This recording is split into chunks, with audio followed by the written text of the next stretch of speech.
Welcome to FitBody Lifestyle, the show where we dive deep into the world of fitness, health, business, relationships, and the art of living a balanced life. I'm Jami. And I'm Greg, and we're here to give you the benefit of our experiences in the fitness and bodybuilding industry, the corporate world, running a business, personal development, and building healthy relationships. Whether you're sweating it out in the gym, hustling in your business, or seeking balance in your everyday life, you're in the right place. So lace up those sneakers and grab that water bottle, and let's get ready to transform our minds, our bodies, and our lives. Welcome back to FitBody Lifestyle, and we've got another fusion hack for you, and we're so excited to have Angela White back with us today. What she's going to be talking about is 3 key drivers to building muscle on a plant-based / vegan diet. So I know this is a big question that a lot of people are asking right now. A lot of people are wanting to try a plant-based diet at various levels. So that's always, I think the biggest question I get asked is, am I going to be able to build muscle? What do I need to do? So tell us, what's your first tip for us today? Yep, absolutely. So let me first say it's absolutely possible to build muscle as a vegan athlete. Is it a little bit harder? Maybe, but the 3 key concepts are the same across any type of diet, and the first one is get enough protein. Surprise, surprise. So you need enough protein. So how much protein's enough? So, it is going to be relative to the individual, but roughly 0.8 to 1 gram of protein per pound of the athlete. For example, myself, I am 125 pounds. However, I consume about 1.2 grams of protein per body weight, and I'm about 145 grams of protein per day. You do need enough protein and enough quality, diverse protein as a vegan athlete to really stimulate protein synthesis. I always err on the side of caution, being vegan, having more protein than less. And the reason why is because we are choosing plant proteins, it doesn't come along with all of the detrimental things that animal products do come with. So we are able to consume a little bit more protein without all of those negative side effects that I avoid being a vegan. And the quality of the protein is maybe a little bit less. So by taking in more, then you make sure you're covering your bases. Absolutely. All of the amino profiles. The key one would be leucine. That is the biggest driver to building muscle, no matter what diet you are. And being a vegan, we do get a little bit less than that in our normal proteins. So by increasing our protein intake, the diversity of it, we do ensure we are covering all of our bases and really getting enough leucine to stimulate that protein synthesis. I love that. All right. So what is tip number 2? Number 2. Well, this one is you got to eat in a calorie surplus. As a vegan, it's so easy to undereat, especially myself, because I am plant-based. I don't utilize the processed foods. I don't utilize all of, that stuff.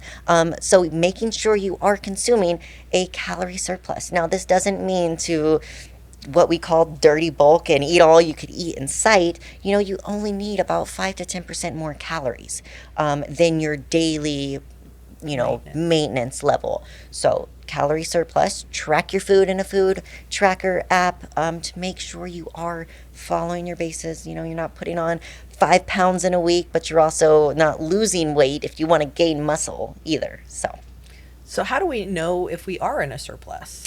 Great question. So when you are in a surplus, your energy is going to be higher, your strength's going to continue to go up, and you are also going to be gaining at about, I would like to say, 0.2 to half a pound a week. Now that is relative. Some weeks you might go up more, some weeks you might not. It is going to be based on, how many calories you're burning as well. If you are, say you're in a calorie surplus, but because of that, your energy is greater, your workouts are more intense, your total daily expenditure of calorie burn may increase. So you may actually have to even increase your calories further based on the intensity of your workouts. But again, it's going to go down to the rate at which you are building muscle. And also you can utilize other things such as in-body scans, DEXA scans to ensure that you are building muscle with minimal fat gain. You cannot build muscle, naturally without some kind of fat gain. It's inevitable. However, you can minimize that and be as clean in your building phase as possible. Number 3. What's number Well, I three? didn't know if there was anything you wanted Nope, to add to that. I think you covered well. I will add one thing because and everybody who is watching this fusion hack, definitely watch our longer version where we talk in more depth. But I know you had mentioned that you may be more satiated on a vegan diet. So therefore, that's one of the reasons you have to be more conscientious to make sure you're staying in a surplus. Yep. And I just wanted to mention, and something we talked in the longer session about, is that has a lot to do with the fiber. Absolutely. And just because you're full does not mean you're eating enough.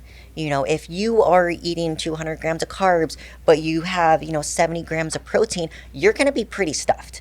However, you might still need more than that to grow enough muscle to really maximize your muscle growth.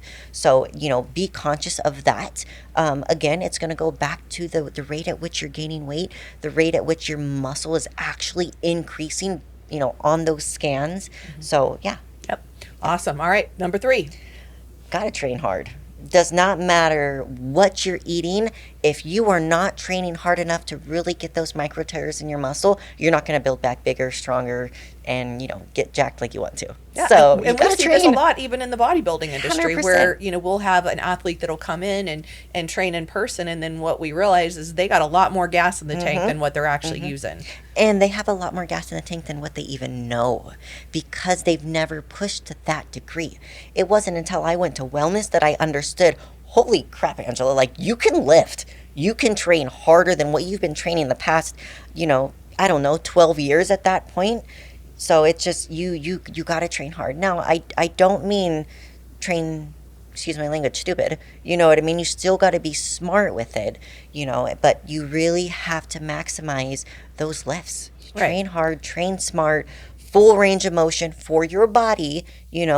Not everybody needs to do the same type of workouts, but you got to train hard enough to stimulate those micro tears to where that protein you're eating, the calorie surplus you're eating can really repair those muscles, build back stronger, and maximize the muscle growth.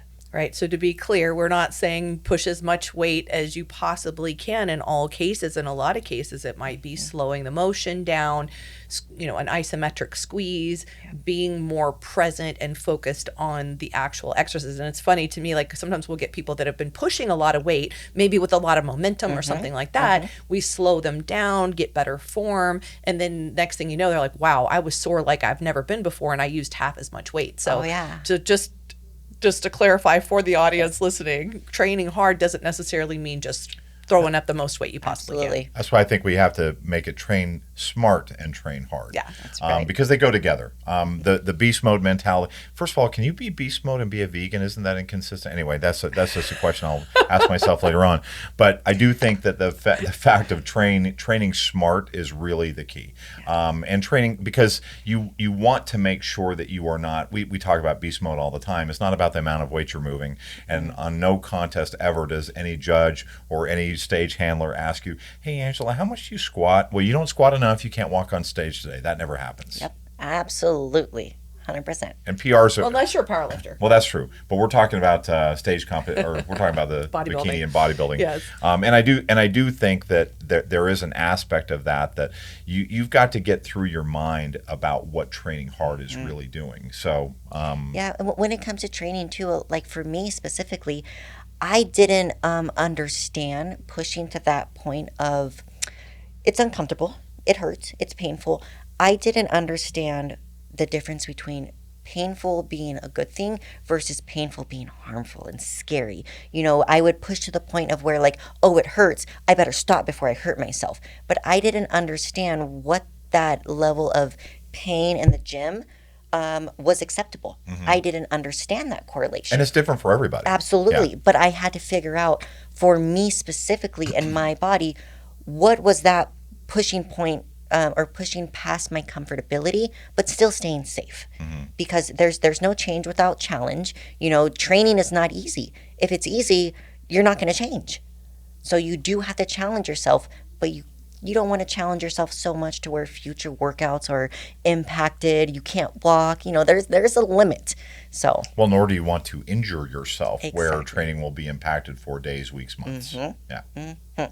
All right. It's so funny. I just have to say one more thing. I loved what you just said and how that applies to everything in life. You know, if we don't push past our comfort zones, we don't grow.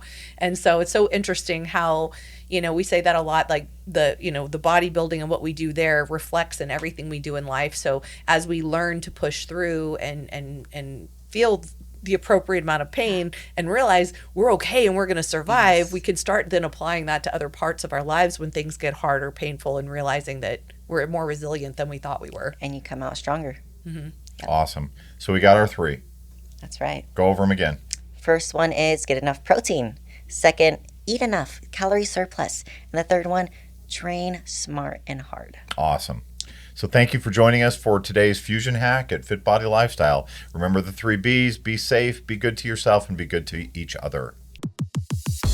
Thank you for tuning in to FitBody Lifestyle. We hope today's episode has left you feeling motivated and equipped to tackle your fitness goals, business challenges, and the daily dance of life. Remember to value progress over perfection. Life's tough enough alone.